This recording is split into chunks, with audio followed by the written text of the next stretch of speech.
hemos estado estudiando el libro de Hechos secuencialmente, hemos pasado por diferentes etapas, y lo glorioso de ir viendo el libro de Hechos es que vamos viendo cómo Dios obra a través de personas que Él ha transformado a través del poder del Evangelio. Tenemos que entender que lo que está escrito en Hechos no es la obra misma de las personas, aunque el libro dice los Hechos de los Apóstoles, el título que se le había puesto antiguamente, y no es radicalmente eso, sino que es en la obra del Espíritu de Dios a través de los apóstoles o a través de los seguidores de Cristo, porque no solo habla de los apóstoles. Bueno, hemos hablado hace un tiempo atrás de diferentes cosas que estaban ocurriendo en la iglesia de Jerusalén, donde se reunían los apóstoles. Hablamos del Espíritu Santo, cómo descendió en forma extraordinaria, dándole un principio y una energía a la fuerza a la iglesia apostólica muy especial. Vimos también una serie de milagros que estaban sucediendo dentro del pueblo de Israel, pero vemos siempre el Evangelio que estaba limitado a la nación, al pueblo de Israel, a la gente que pertenecía al pueblo de esta nacionalidad. Y ellos casi no le predicaban a los que no eran de la nacionalidad judía. Debemos recordar que en el tiempo antiguo, en el Antiguo Testamento, si lo podemos decir de esa forma, la idea era que el pueblo de Israel era el pueblo escogido de Dios y que solamente el pueblo de Israel iba a alcanzar salvación.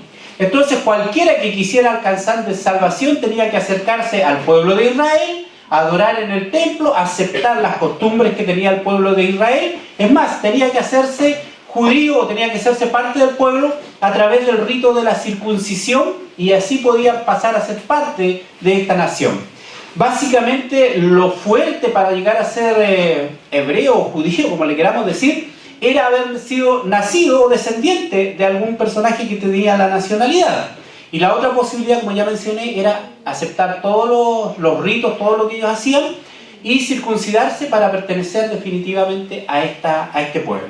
Bueno, eso es para que lo tengamos en mente porque lo que vamos a ver ahora es un poquito diferente a lo que hemos estado viendo. Entonces, Dios estaba obrando en su iglesia, pero estaba obrando dentro del pueblo judío. Recordémonos las palabras de Jesús, que dice que predicarán su evangelio en Judea, en Samaria, en Jerusalén, Judea, Samaria y hasta lo último de la tierra. Lo que estaba sucediendo aquí era la primera etapa, si lo pudiéramos decir así, y era la predicación dentro de Jerusalén. Ahora vamos a seguir adelante. Estaban sucediendo cosas extrañas, había gente que no era parte del pueblo judío, pero que estaban creyendo, se estaban convirtiendo, y esto empezó a crear cierta, ¿cómo podría decirlo? Cierta disconformidad, cierto cosquilleo dentro de los dirigentes del pueblo, y empezaron a preguntarse qué es esto que está sucediendo. Y es en base a esto que vamos a leer ahora, o ya leímos en el libro de Hechos. Tenemos ahí varios versículos, pero voy a leer algunos, especialmente donde dice, hablando de los apóstoles, en el versículo 11.1 dice: «Oyeron los apóstoles y los hermanos que estaban en Judea, que también los gentiles habían recibido la palabra de Dios». Estoy haciendo un resumen, los hermanos leyó más adelante y yo estoy volviendo un poquito más atrás para que veamos el cuadro.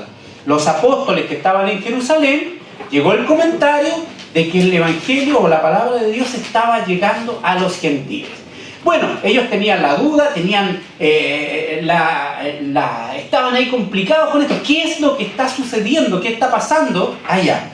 Y llega el apóstol Pedro y se le empieza a interrogar. Él había estado presente, él había sido uno de los que, como escuchamos en la predicación anterior, así que no voy a hacer mucho énfasis ni profundidad en esto porque Esteban predicó de esto, de que había un centurión que se llamaba Cornelio y que se había convertido al evangelio junto con su familia. Y eso ya era complicado porque acuérdense que entendemos que el pueblo de Israel estaba bajo el dominio del Imperio Romano y que un soldado romano, un centurión más encima, no un soldado raso, sino que un soldado con grado se convirtiera al evangelio, ya estaba causando mucho escozor en medio de ellos. Bueno, estoy haciendo la introducción al asunto. Entonces Pedro llega allá donde los apóstoles y obviamente es el momento para consultar, para saber qué había sucedido con lo que había hecho Pedro. Y voy a seguir luego, ha oído de los apóstoles que llegó a oídos de los apóstoles que estaban en Judea, que también los gentiles extranjeros entonces habían recibido la palabra de Dios. Entonces llega Pedro ahí y Pedro relata qué había sucedido. En el capítulo 11 sale este relato también más adelante.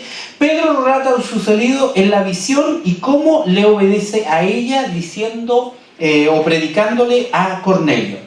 En el 10:28 dice: y les dijo: vosotros sabéis cuán abominable es para un varón judío juntarse o acercarse a un extranjero, pero a mí me ha mostrado Dios que a ningún hombre llame común o inmundo. Dios tuvo que mostrarle a Pedro una visión 3 veces para que Pedro entendiese y obedeciese al mandato de Dios. Estoy retrocediendo, ¿ya? A lo mejor voy muy rápido, pero no quiero que la introducción sea muy larga. Pedro entonces está relatando lo que había sucedido. A él le causó problema ir a predicarle a Cornelio. Él tenía un drama y aquí lo menciona él. Este es un inmundo, este es una persona que no es de nuestro pueblo. ¿Cómo yo voy a ir a su casa y más encima voy a ir a predicar el evangelio? Esto no me gusta, no me suena bien, decía Pedro. Pero cuando Dios quiere obrar a través de alguien, tiene que muchas veces desarmar cosas que tenemos formadas en nuestra mente, conceptos que tenemos cuadrados ahí y que nosotros no queremos salir de esos esquemas. Y eso era lo que le sucedía a Pedro. Y Dios dice que le muestra esta visión a Pedro, un lienzo que se extiende lleno de varios animales, y entre ellos había muchos animales inmundos. Y Dios escucha una voz de Dios que le dice: mata y come. Ya eso para Pedro era terriblemente repulsivo, iba contra todo lo que él era en esencia, todo lo que él había observado gran parte de su vida, lo que le habían enseñado sus padres, y más encima lo que vivía su nación. Hacer eso era ir contra todo lo que él había aprendido. La primera vez seguramente Pedro no entendió, dijo cosas que pasan por mi cabecita, como decimos nosotros. Pero la visión viene por segunda vez y viene por tercera vez, y a Pedro ya no le queda otra razón que obedecer. Parece que Pedro era de esas personas que había que decirle las cosas 3 veces. No sé si se acuerdan cuando Pedro llega a Jesús arrepentido por lo que había sucedido cuando le había negado. El Señor otra vez 3 veces: Pedro, pastorea a mis corderos, qué sé yo, y empieza a preguntar, o amas, ¿cuánto me amas? Y todo el asunto. 3 veces empieza otra vez a consultarle. Y acá, para que entienda, otra vez 3 veces tiene que mostrarle la visión para que Pedro pueda entender definitivamente que tiene que obedecer a Dios y tiene que sacar de su cabeza lo que él mismo estaba entendiendo. Bueno, voy reduciendo. Entonces, ya tenemos claro que Pedro había recibido esto, había entendido que Cornelio ya no era el animal inmundo, disculpen la frase, pero así lo veía él, no era un inmundo que no podía ni siquiera entrar a su casa, sino que entiende que Dios algo estaba queriendo hacer con los gentiles. Pedro va, le predica y ya sabemos, se convierte toda la casa de Cornelio y empieza a ir a darse este problemita. Pedro relata lo que Dios hace en medio de los gentiles. Pedro le cuenta a los apóstoles ahí lo que él hizo. Y en el versículo 14 de Hechos 11 dice: Él te hablará palabras por las cuales serás salvo. Esto es lo que le dice el Señor a Cornelio. Hablará palabras por las cuales serás salvo tú y toda tu casa. Y cuando comencé a hablar, dice Pedro, sucedió algo terrible. Cayó el Espíritu Santo sobre ellos también, como sobre nosotros al principio, haciendo alusión del día de Pentecostés. El mismo milagro que había sucedido el día de Pentecostés sucede en la casa junto con las personas que estaban escuchando el Evangelio con Cornelio. Y eso era algo significativo porque estaba poniendo a los gentiles al mismo nivel de la iglesia de Judea, de Jerusalén. Entonces me acordé, dice Pedro, de lo dicho por el Señor cuando dijo: Juan ciertamente bautizó en agua, mas vosotros, dijo, seréis bautizados con el Espíritu Santo. Si Dios pues les concedió también el mismo don que a nosotros, que hemos creído en el Señor Jesucristo, ¿quién era yo que pudiese estorbar a la obra de Dios? Aquí empieza un cambio, un asunto radical en la evangelización del pueblo, digamos, no solamente del pueblo judío, sino que empieza a haber un quiebre y ya se empieza a abrir la puerta para las naciones o las personas gentiles. Y Pedro dice que si no hubiera obedecido a esta visión, si no hubiera obedecido al Señor, él hubiera sido un estorbo a la obra de Dios. Esto nos dice algo, que nosotros tenemos que someternos, queridos hermanos, a la palabra de Dios. Se dan cuenta que a veces nosotros mantenemos, y voy a hacer un paréntesis ahí, mantenemos nuestra forma de ser. Llegamos al cristianismo y mantenemos como nosotros vemos las cosas. Y eso es idolatría delante de Dios. Porque el adorar a Dios correctamente y obedecer a su palabra significa entender la palabra y ponerla por práctica, aunque vaya en contra de nuestros propios principios. La palabra de Dios, si realmente nos hemos convertido a Dios, está por sobre nosotros mismos. Entonces nosotros tenemos que obedecer a la palabra de Dios, o si no, puede ser que nos suceda lo que hubiera pasado con Pedro, que íbamos a hacer un estorbo a la palabra de Dios o a la obra de Dios. Ojo, hermanos, ¿queremos ser un aporte o un apoyo a la congregación, a la iglesia? Yo creo que todos queremos ser un aporte. Entonces sujetémonos a la palabra de Dios, no a nuestras propias concepciones, no a nuestros propios sentimientos, sino a lo que nos enseña la palabra de Dios. Después dice en el versículo 18, entonces oído todas estas cosas, callaron, ya dejaron de murmurar, y glorificaron a Dios diciendo, de manera que también a los gentiles ha dado Dios arrepentimiento para vida. Esto es algo que ya empieza a cambiar la mentalidad de los apóstoles que estaban en Jerusalén y de los hermanos que estaban en Jerusalén, y empieza a poner una abertura de mente pensando en que ahora los gentiles también son nuestros hermanos. ¿Ustedes saben lo que significaba eso? Que los gentiles iban a juntarse con los judíos. Eso significaba que un pueblo que tenía una cultura muy diferente, muy marcada, muy fuerte y muy religiosa, fundamentalista, se iba a juntar con un pueblo desordenado, un pueblo que no había sido educado cristianamente, un pueblo que no tenía principios bíblicos, que no tenía la enseñanza que habían tenido desde pequeños ellos, ni las disciplinas que ellos tenían, y este pueblo ahora iba a ser anexado a la iglesia del Señor. Iban a quedar probablemente en la mente de alguno pasó, la escoba, porque estos son unos herejes, unos salvajes, por lo menos lo ven así, y ahora van a ser parte de esta iglesia. Se ponía difícil, complicada la cosa. Pero obviamente estaba la palabra de Dios, que por un lado iba a ablandar el fundamentalismo que tenían los religiosos judíos, y por otro lado iba a convertir el corazón pagano de los gentiles a la palabra de Dios. Ya no se iban a unificar como el pueblo nacional que tenían antes, ni iban a ser un pueblo desordenado como eran los gentiles, sino que iban a formar una nueva nación, un nuevo pueblo que era la iglesia de Dios, y ese nuevo pueblo estaba regido y ordenado por los mandatos, los principios de Cristo. Así que esa era la perspectiva que se presenciaba para la iglesia. Esos son nuestros orígenes, hermanos. Una mezcla de fundamentalismo nacionalista religioso con un grupo de personas que venían a aprender las palabras de Cristo y que no habían sido enseñadas ni educadas dentro de estos principios. A lo mejor para nosotros pasa desapercibido porque nosotros aquí no tenemos esos grandes problemas, pero sí ahí se iban a producir fuertes problemas y que después en próximos temas que vamos a ir tratando van a ir saliendo. Los que habían sido, vamos a seguir con el versículo 19 ahora, estos habían salido de Jerusalén, ¿se acuerdan de la persecución? Y habían sido expulsados hacia diferentes lugares. Explotó la bomba, empezó la persecución y las personas que estaban en Jerusalén empezaron a salir y estos empezaron a predicar en diferentes pueblos. Pero aún así iban siempre predicándoles ¿a quiénes? A los judíos, porque todavía tenían la mente cerrada.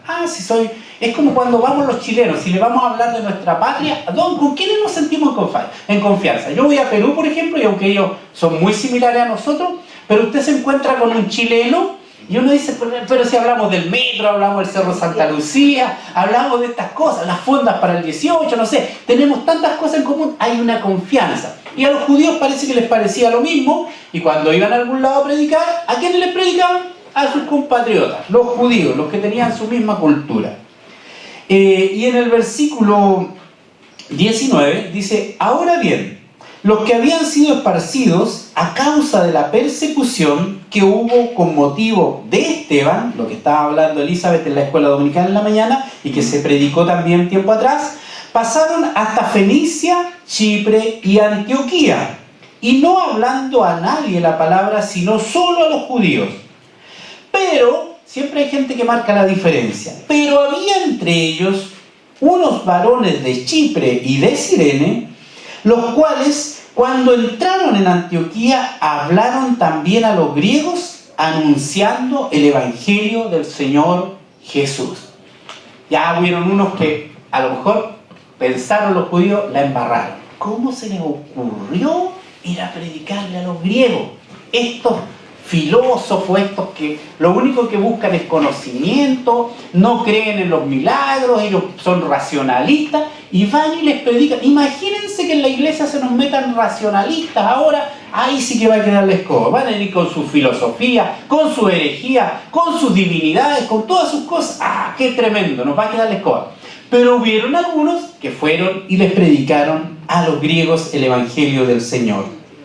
Los que habían sido esparcidos por la persecución para terminar con el nombre del Señor Jesús y sus enseñanzas llegaron hasta Antioquía. Acuérdense que toda esta emigración, todo este escape de personas se produjo porque los sacerdotes y los gobernantes querían terminar con el nombre del Señor Jesús y no hallaron más práctico que terminar con la gente para terminar con el nombre del Señor Jesús. La forma era meterlos presos, matar a algunos, intimidarlos de diferentes formas para que ya no hablaran más. Pero fue peor.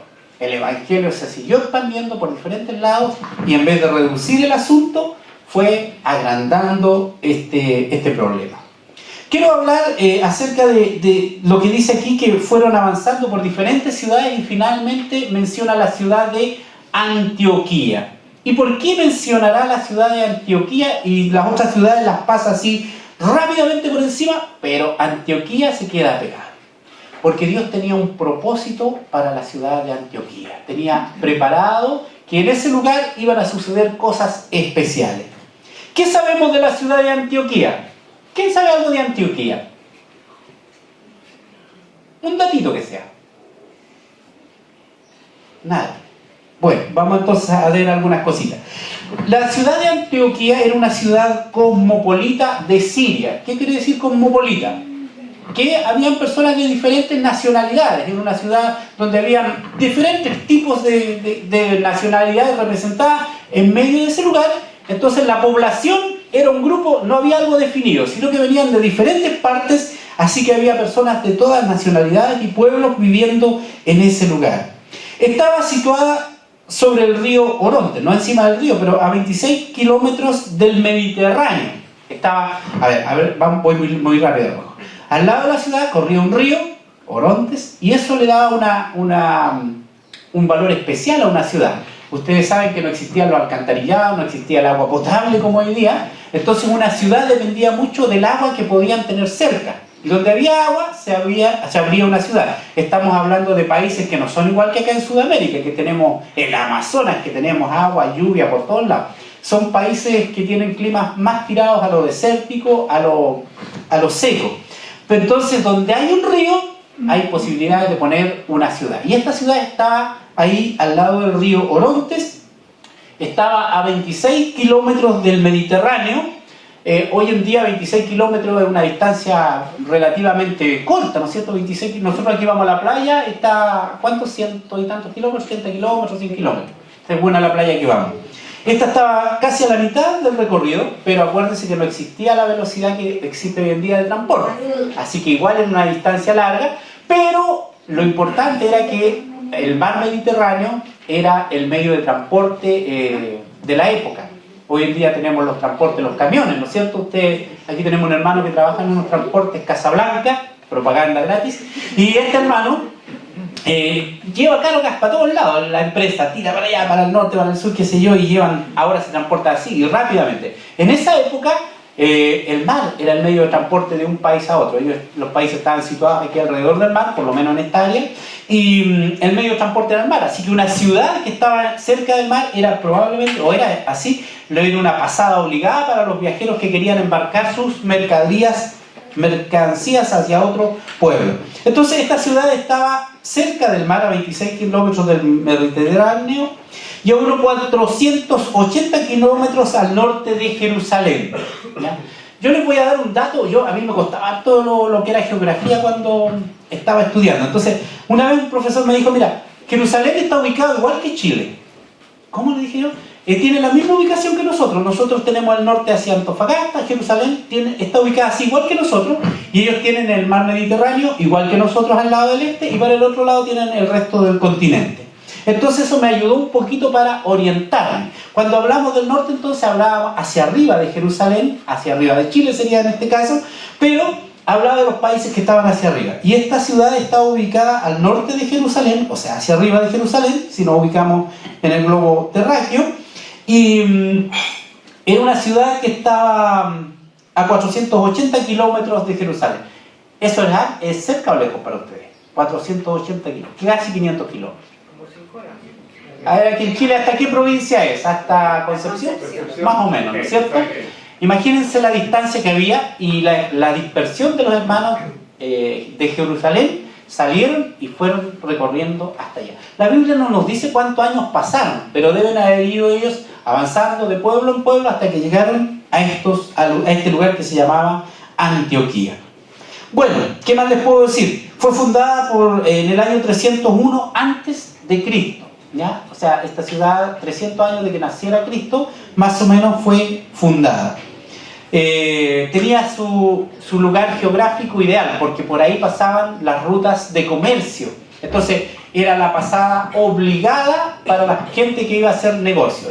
Imagínense, pasaban siempre por ahí caravanas, gente que necesitaba comer, que necesitaba alojarse, que necesitaba recuperar las cosas que había ido perdiendo en el desierto, agua, no sé, diferentes cosas, víveres, y tenían que pasar por ese lugar. Entonces era una ciudad importante. Se decía que era la tercera ciudad en importancia dentro del Imperio Romano. Primero estaba Roma, después estaba Alejandría, y después venía esta ciudad que se llamaba Antioquía. O sea, era una ciudad importante, tenía una ubicación privilegiada, y más encima, la gente que visitaba esta ciudad era gente que iba a pasar por ahí, y lo que aprendía y veía en la ciudad lo iba a llevar y comentar a otros lugares. Es como cuando nosotros vamos a una exposición o algo así especial. ¿Qué hace usted cuando ve algo que nunca había visto antes? Le llama la atención, ¿no es cierto? Me acuerdo que mi suegro, la primera vez que vio un microondas, no tenía idea de lo que era un microondas, pensaba que era un televisor. Entonces la propuesta dijo, ¿y para qué compraron otro televisor?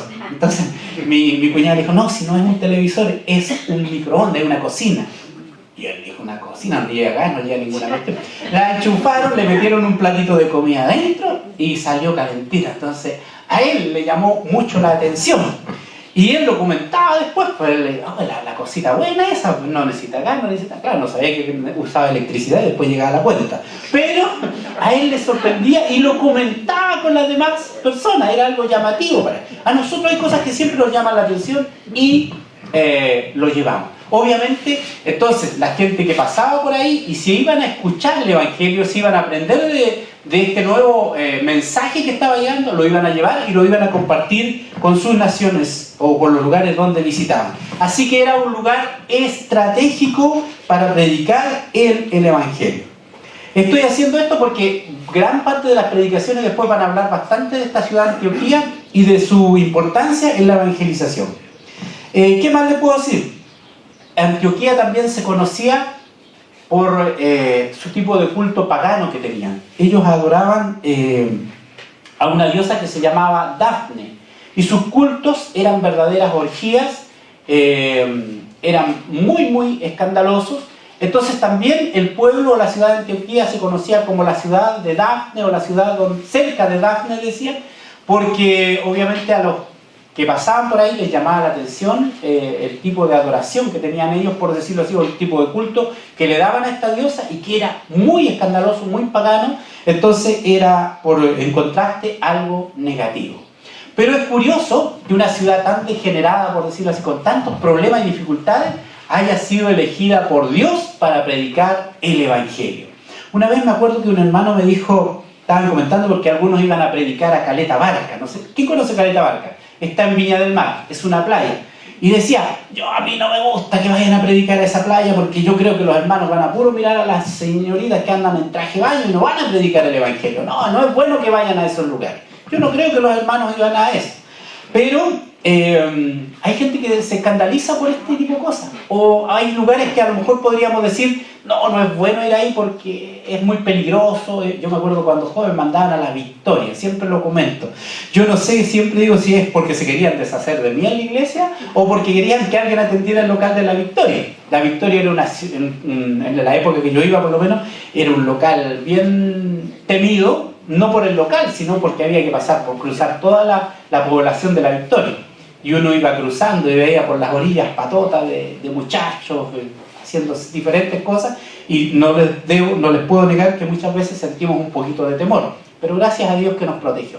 Pero el asunto es que esta ciudad de Antioquía también tenía este problema con estos cultos paganos. Y entonces llegó el evangelio ahí, y esta ciudad también se conoció después por lo espectacular, la espectacular obra que Dios estaba haciendo en este lugar de Antioquía.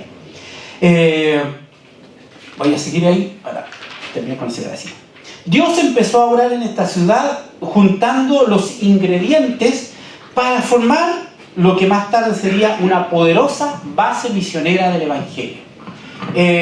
A veces nosotros no entendemos los propósitos de Dios. Y ¿saben lo peor de todo? Es que una iglesia, y nos lo hago por el libro de este caballero que escribió varios libros con esto, una iglesia sin propósito es una iglesia que se apaga, es una iglesia que no sabe hacia dónde va. Entonces, a veces nosotros no entendemos las cosas y esto nos defrauda, nos cansa. Pero ¿sabe lo que debiéramos nosotros gustar, disfrutar? Es ver cómo Dios obra en medio de nosotros. Probablemente los que estaban, los creyentes de este lugar, a lo mejor no entendían bien cuál era el propósito de Dios en este lugar. Sabían que tenían que evangelizar, sabían que tenían que predicar el evangelio, pero a lo mejor no entendían qué era lo que Dios estaba haciendo, pero Dios iba a hacer un gran trabajo en este pueblo y estaba juntando los ingredientes. Ya he usado esa palabra porque sobre todo las dueñas de casa saben de qué estoy hablando, ¿no es cierto? Lo del queque. Cuando hace un queque uno sabe lo que tiene que tener. Uno es claro en eso, ¿no es cierto? Tiene que tener harina, tiene que tener caldos Maggi, tiene que tener azúcar, tiene que tener levadura y mantequilla. Y ustedes, las mujeres, saben mejor que yo los ingredientes. Y después cuando mezclan todo eso, lo meten al horno y toda esa masa fea que se veía, revoltosa, la meten al horno y sale una cosita doradita, infladita, bonita y que uno se la come con mucho gusto, ¿no es cierto? Eso era lo que Dios estaba haciendo en la iglesia de Antioquía, juntando elementos, preparando para un trabajo poderoso. Nosotros no somos Antioquía, somos Maipú. También tenemos aquí un templo de adoración fuerte, pero yo creo, hermanos, sinceramente, y por eso es que estoy aquí adelante predicando, que Dios tiene un propósito con nosotros. Y ha ido juntando ingredientes, ha ido preparándonos, nos ha ido moldeando. Como digo yo, cuando una escultura para darle forma en la piedra, un señor no va con un algodón y empieza a limpiar la piedra hasta que le da la forma, sino que usa un cincel, que es un elemento de metal fuerte, y un martillo, y va sacando pedazo tras pedazo hasta que forma lo que él quiere conseguir. Muchas veces el trabajo que Dios quiere hacer en nuestro medio para hacernos lo que Él quiere que seamos es doloroso, a veces es muy amoroso, a veces es cálido, pero Dios utiliza diferentes elementos para formar algo. Y hermanos queridos, la iglesia presbiteriana Buenas Nuevas de Maipú, yo creo que está en las manos de Dios. Y creo que Él está juntando los ingredientes necesarios para hacer la obra que Él quiere hacer. Somos parte de esta iglesia, hermanos, y sintamos la mano de Dios obrando en nosotros para formar lo que Él quiere hacer en medio de nosotros. No te sientas aparte. A veces la gente dice, no, si los predicadores son los que se llevan toda la gloria. No es así, hermano. Nosotros somos parte de este trabajo, pero hay mucha obra que hacer, hay mucho trabajo que hacer. Y Dios nos ha llamado a esta iglesia para hacer un trabajo aquí en Maipú. El problema es que a lo mejor nosotros no sabemos lo que Él quiere hacer, no entendemos, pero dejemos que Él obre en nuestro medio. pidamos, oremos para que Él provoque un avivamiento en nuestro medio, que Él haga una obra especial en nuestro medio, y Él abrirá las puertas del cielo y Él nos bendecirá. Humillémonos delante de la mano poderosa de Dios, y Él hará, así como hizo con ese pueblo de Antioquía corrompido, vil, una base misionera para que el Evangelio llegara a gran parte del mundo conocido. Voy a leer ahora entonces lo último para ir siguiendo el tema. Y la mano del Señor estaba con ellos, y gran número creyó y se convirtió. ¿Ya? Esto es la obra que sucedió por medio de la predicación de las personas que llegaron a Antioquía.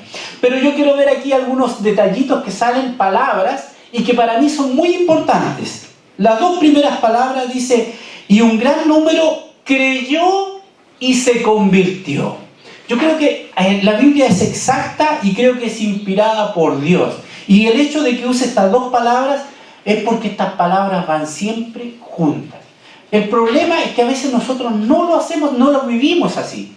Nosotros debemos creer y debemos convertirnos. A veces creemos solamente. Yo creo que Dios es Dios, yo creo que el Señor Jesús murió, yo creo esto y esto otro, pero no nos convertimos al Evangelio. ¿Qué es lo que es convertir? Dar la vuelta, dice la hermana. Dejar esto y seguir en pos de esto. Esa creo que es la definición que más me gusta. Porque hay mucha gente que dice, bueno, convertirse es cambiar de dirección nomás. Voy para allá y me doy vuelta.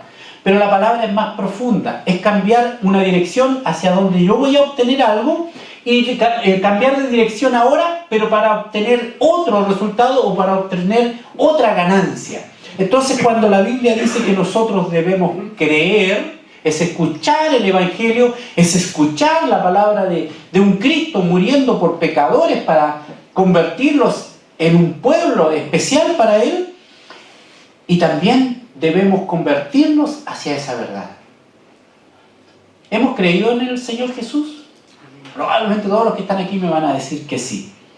Y la segunda palabra, ¿nos hemos convertido al Evangelio, al Señor Jesús? Piénsalo, hermano. ¿Sabes las enseñanzas de Cristo? Las he escuchado montones de veces a lo mejor de adelante. ¿Te estás convirtiendo a esas enseñanzas? Voy a mencionar 5 cositas, ¿no? La oración. ¿Estamos orando a Dios? Nuestros hogares, de diferentes formas. La lectura de la Escritura. ¿Me he convertido a la Escritura? ¿Es la Biblia mi texto primordial de estudio? ¿O está primero la tele, el partido de fútbol, la teleserie turca ahora, porque están de moda, las noticias, no sé qué cosa, en vez de la Escritura? El congregarnos es otro medio de gracia que Dios ha dado, donde Dios nos bendice.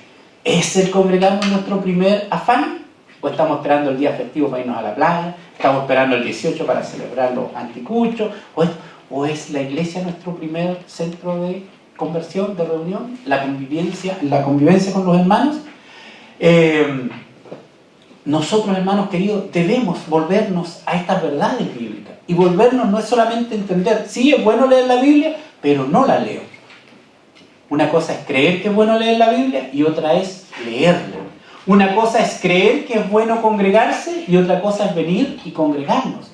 Una cosa es buena es creer que el orar nos trae bendiciones y que nos ayuda a vencer la tentación, y otra es orar. ¿Se dan cuenta que hay una diferencia? Bueno, esta iglesia de Antioquía se convirtió en gran número y creyó y se convirtió. Los dos fenómenos juntos, creyó y obró, se convirtió al Evangelio o al Señor. Llegó la noticia de estas cosas al oído de la iglesia que estaba en Jerusalén, y ya la cosa había seguido explotando en Jerusalén, les estaba causando escozor, y enviaron a Bernabé a que fuese hasta Antioquía. Ya la cosa no quedó simplemente lo que habían escuchado, lo que Pedro había dicho, sino que ahora enviaron un personaje con otros a que fueran a Antioquía a ver qué pasaba en Antioquía. Y este Bernabé, que iba a ver qué había sucedido allá, dice, cuando llegó, vio la gracia de Dios. Cuando tú entras aquí a la iglesia, ¿ves la gracia de Dios?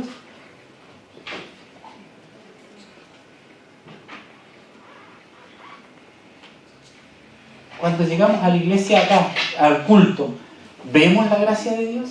Si Bernabé viniera a ver qué pasa en la iglesia de Maipú, algo pasa en esa iglesia, voy a ir a ver qué pasa allá, ¿vería la gracia de Dios? ¿Cómo se ve la gracia de Dios?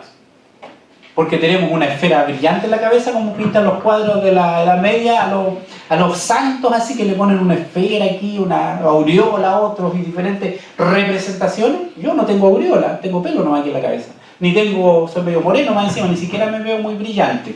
Pero Bernabé dijo que vio la gracia. ¿Cómo se ve la gracia de Dios? La gracia de Dios se ve, hermano, en lo que se predica desde el púlpito. Si nosotros estamos hablando de Jesús muriendo por pecadores, que es el Evangelio, de diferentes formas, estamos viendo la gracia de Dios reflejada en una iglesia. Porque lo que tú necesitas, independiente de la edad que tú tengas, si eres un viejito, un ancianito, si eres una persona de edad media o si eres un niño, tú necesitas escuchar las buenas nuevas de salvación. Necesitas escuchar de que Cristo murió por ti, porque todos nosotros estábamos perdidos y necesitamos encontrarnos con la gracia de Dios. Y cada predicación, aunque hablemos una serie de temas, siempre tenemos que llegar al mismo asunto. Jesús muriendo en favor nuestro. Si esto no está presente en nuestras predicaciones, hermanos, está ausente de la gracia de Dios. Y hermanos, sea cual sea el tema, la gracia de Dios tiene que estar presente, porque siempre hay personas necesitadas de la gracia de Dios. Siempre hay personas necesitadas de convertirse más y más al Evangelio. Nosotros no nos transformamos, no nos convertimos de golpe y porrazo y cambiamos toda nuestra existencia, sino que hay un proceso de conversión donde vamos cambiando una y otra cosa. Nos vamos convirtiendo constantemente más y más al Evangelio. Entonces, cuando llega este hombre aquí y dice que ve la gracia de Dios, seguramente escuchó la predicación. Seguramente vio el amor que había entre uno y otro hermano. Seguramente vio que las personas se ceñían o obedecían a la palabra de Dios. Y eso es gracia de Dios, porque el hombre común no puede, el hombre que no ha sido transformado, que no ha sido regenerado, no puede acercarse o no puede hacer la obra de Dios. Solamente una persona regenerada, a quien Dios ha tocado, puede mostrar la gracia de Dios en sus obras, en las cosas que hace. Entonces este hombre dice que vio la gracia de Dios en la iglesia de Antioquía. ¿Y sabe lo que? Se regocijó, se alegró de ver lo que estaba sucediendo. Nosotros cuando vemos la gracia de Dios en la iglesia, hermanos, debiéramos alegrarnos. Nuestro corazón en la semana se va desgastando. Si nosotros somos realmente cristianos, llegamos con un sentido muchas veces de decepción al día domingo. Porque todo lo que me propuse, todo lo que el Señor me habló, varias cosas de las que el Señor me habló la semana anterior en la predicación, probablemente muchas de ellas no las he puesto en práctica. Muchas de ellas, aunque hice el propósito de hacerlas, no las he hecho. Y muchas veces llegamos al día domingo con un concepto de decepción de nosotros mismos. Pero cuando vemos la gracia de Dios manifestada en medio de la iglesia, deberíamos alegrarnos, sentirnos felices, porque Dios está en nuestro medio. Y dice que Él se regocijó. Y después de eso no solo se regocijó, sino que también exhortó a la iglesia y le dijo que permaneciesen fieles al Señor. Él ya veía que eran fieles y le instó: sigan así, hermanos. Si están haciendo esto, no se cansen, sigan permaneciendo fieles al Señor. Dice: porque él era varón bueno y lleno del Espíritu Santo y de fe. Y una gran multitud fue agregada al Señor. Sabemos que generalmente la Biblia, cuando habla de agregar, habla de bautizar, de hacer los miembros de la congregación. Fue agregada al Señor. Después fue Bernabé, después que estuvo con esta iglesia ahí, vio lo que sucedía, fue Bernabé y fue a buscar a Saulo. ¿Quién era Saulo? Pablo, ¿no es cierto? Fue a buscar a Pablo, esa oveja rara, media, no sabían si era blanca o era negra la oveja, porque de repente había sido un gran perseguidor de la iglesia, había maltratado a los cristianos y ahora andaba metido en medio de ellos. Qué raro, ¿no será un lobo vestido de oveja que se está metiendo en medio para destruir la obra de Dios? Pero este hombre lleno del Espíritu Santo fue a buscar a Pablo porque entendía, o Dios le habría revelado de alguna forma, que Pablo era parte del trabajo que Dios quería hacer en esta iglesia de Antioquía. Entonces dice que después fue Bernabé a buscar a Pablo de Tarso y hallándole le trajo a Antioquía. Es precioso ver cómo el Señor va moviendo los hilos. Pablo andaba por ahí tratando de predicar, haciendo lo que podía, pero Dios a través de este hombre lo trae a Antioquía para que prepare el trabajo que él iba a hacer a través de Saulo. Y en el versículo 26 dice: y se congregaron allí todo un año con la iglesia y enseñaron a mucha gente, y a los discípulos se les llamó cristianos por primera vez en Antioquía. Llegó Saulo y Bernabé y estuvieron todo un año enseñando, aprendiendo y también compartiendo la palabra de Dios con personas que no eran convertidas en la iglesia de Antioquía. Hermanos queridos, esta iglesia de Antioquía después llegó a ser, como dije ya, la base misionera donde Pablo tenía apoyo, de donde Pablo recibía apoyo, de donde Pablo muchas veces sacaba a las personas o los acompañantes que iban en sus viajes misioneros. Así que fue importantísima esta iglesia. Ahora yo me imagino que Bernabé hubiera dicho: bueno, esta es una iglesia, y no hubiera seguido lo que el Señor le estaba mostrando y no hubiera ido a buscar a Pablo, no hubiera pasado más allá. La obra hubiera quedado ahí. Entendemos que hay una voluntad superior, pero hablemos supuestamente. Hermanos, obedezcamos nosotros a esta voz que nos llama a hacer algo especial en medio de este lugar. Algunos dirán: es que hermanos, es muy alucinado, se pasa muchos rollos con que somos algo especial. Hermanos, somos el pueblo de Dios, somos personas que fuimos compradas con el precio de la sangre de Jesucristo. Tú no eres cualquier personaje, eres un hijo de Dios y has sido comprado. Tu salvación, tu redención, el que tú estés aquí escuchando la palabra de Dios, costó el sacrificio del Hijo de Dios en favor tuyo y en favor mío. Y la obra que que Dios está haciendo en ti y en mí es la obra que Él quiere hacer. Hermano, no nos endurezcamos, no nos miremos en menos, miremos más a nuestro Dios que quiere obrar en medio de nosotros. Dios quiere hacer algo con esta iglesia aquí en Maipú. Hay gente, yo lo he dicho, que está necesitada de escuchar el Evangelio. Y aquí están los responsables de predicar el Evangelio. ¿Y qué estamos haciendo nosotros? ¿Estamos como espectadores? Yo me acuerdo antes en el cine, habían por lo menos dos lugares. Estaba la platea, que era la gente que estaba abajo, ¿no es cierto?, que eran los que tenían más plata. Y esa parte era más cara y usted estaba más cerca de la pantalla y usted se sentía como participante de la película porque estaba tan encima del telón que usted lo veía como que en esa época, porque hoy en día hay otras cosas mejores, ¿no es cierto? La realidad virtual, los jóvenes manejan esas cosas, ponen unos lentes así que no ven nada pero ven todo. Y esta forma de ver las cosas antes era el cine y uno le ponía en una pantalla y estaba ahí fascinado y se hacía a un lado de repente cuando veía cosas porque era como extraordinario para la época, ¿no es cierto? Y más atrás de toda esa platea había una parte que le llamaban la galucha o la galería y que estaba en el segundo piso generalmente y estaba lejos. Y ahí usted veía mucho más chica la imagen, no se veía mucho, el audio llegaba de peor calidad que el que estaba delante y la sensación no era la misma. A veces me da la impresión, y disculpe la comparación, pero como que nosotros estamos viendo cómo Dios obra desde arriba, desde la galería. A ver qué pasa, a ver qué pasó con el hermano, esto otro, y aquí y allá. Hermanos, en la iglesia no hay galería. Somos todos participantes de la obra de Dios. Estamos en primer plano, hermano. No importa tus capacidades, cómo tú mismo te veas. Eso no es importante. Lo importante es cómo Dios te ve a ti. Tú eres su hijo y tú eres el instrumento que Dios va a utilizar para alcanzar a otros. Tú eres el instrumento que Dios va a utilizar para llevar bendición a tu hermano. Dios te ha escogido, Dios te ha sacado de un mundo podrido para que seas luz, para que seas bendición a los demás. ¿Ese es el Dios que tienes tú? ¿El Dios que quiere obrar a través de él? Yo no me pararía aquí adelante a predicar si no tuviera la certeza de que es Dios obrando a través de mí. Ténganlo por seguro. Si yo pensara que lo que yo estoy haciendo aquí es un discurso, lo iría a dar a otro lado, pero no en la iglesia. Pero yo creo que lo que estoy compartiendo con ustedes en esta mañana es Dios hablando a sus corazones. Y algo de lo que tú has escuchado tiene que quedar en tu vida. A lo mejor no todo, pero algo tiene que quedar en tu vida.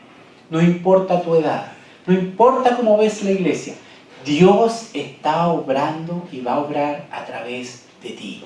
Porque lo más importante es ver a Dios por sobre nosotros.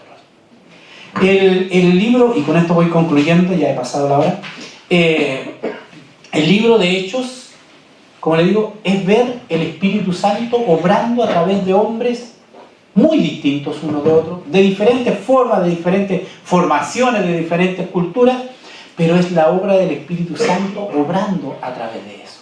Y yo lo he dicho, la obra de la iglesia no se ha exterminado de este mundo. ¿Te sientes tú parte de este grupo llamado iglesia? Piénsalo, piensa. ¿Te sientes tú parte de esta iglesia? ¿O te consideras una visita? ¿Te consideras alguien externo a la iglesia? Hermano, si tú realmente has creído en este Cristo y has visto, te has arrepentido delante de Él y has visto el sacrificio de Cristo en favor tuyo, entonces tú eres parte de la iglesia. Y tienes que ser participante de la congregación, porque eres parte de este cuerpo que se llama iglesia. Y por lo mismo, Dios va a trabajar a través de cada uno de nosotros, porque el Espíritu de Dios se mueve en medio, sobre y delante de la congregación. Él sabe hacia dónde vamos. Él sabe cuál es nuestra dirección. Él tiene claro hacia dónde nos quiere llevar. Él sabe dónde están los pastos frescos. Él sabe dónde están las aguas de reposo. Él sabe el camino que nosotros tenemos que seguir. ¿Queremos seguir ese camino? ¿O estoy peleando este asunto constantemente con Dios? Yo hago lo que quiero. Yo vivo el Evangelio a mi manera. Que no me vengan a volver un fanático. Que no me vengan a convertir en un tipo, no sé, tan cuadrado con el Evangelio y que donde estoy te hablan del Evangelio. Si realmente, hermano, el llamado de Dios ha llegado a tu vida, el Señor te va a transformar en una persona. Que estés en donde estés, aunque se burlen de ti, aunque sea el pesado, el aguafiesta, tú vas a estar hablando de la palabra de Dios. Tú vas a ser el que vas a marcar la diferencia con cómo reaccionas frente a las cosas que los demás te hacen. Y a los del mundo les gusta calentarnos el agua para que nos quememos, ¿no es cierto? Nos tratan de molestar de una y otra forma para ver cuándo llega el momento en que explotamos y aparece el no cristiano en nosotros. Hermanos, sigamos o dejémonos ser guiados por la obra de Dios y vamos a ver cosas maravillosas. La iglesia de Antioquía para muchos hubiera sido, este no es el punto ideal para poner una base misionera. A lo mejor Jerusalén es mucho más apto. Ahí todos son cristianos, tienen una formación cristiana desde pequeños, está el templo donde adoramos, está toda nuestra cultura gira ahí en Jerusalén. ¿Por qué ir a formar una base misionera allá? El Señor sabe por qué hace las cosas. ¿Por qué el Señor habría de tomar a esta iglesia presbiteriana Buenas Nuevas de Maipú para hacerla un foco de bendición en Maipú? Yo no sé por qué, pero el Señor lo quiere hacer. Si hay convertidos, si hay personas que creemos y seguimos a Cristo, Él va a obrar en nuestro medio, y no digo solamente aquí estas 4 paredes, sino que también digo en las personas que están allá afuera. Hermano, levántate, ponte en pie, toma tu ministerio, haz lo que el Señor te ha llamado a hacer, pon tus dones al servicio del Señor, pon todo lo que eres al servicio de Cristo, porque Él quiere usar lo poco que tú eres, aunque tú lo consideres mucho, lo poco que tú eres delante de Él, para obra y bendición del mundo que nos rodea. Padre amado, te agradecemos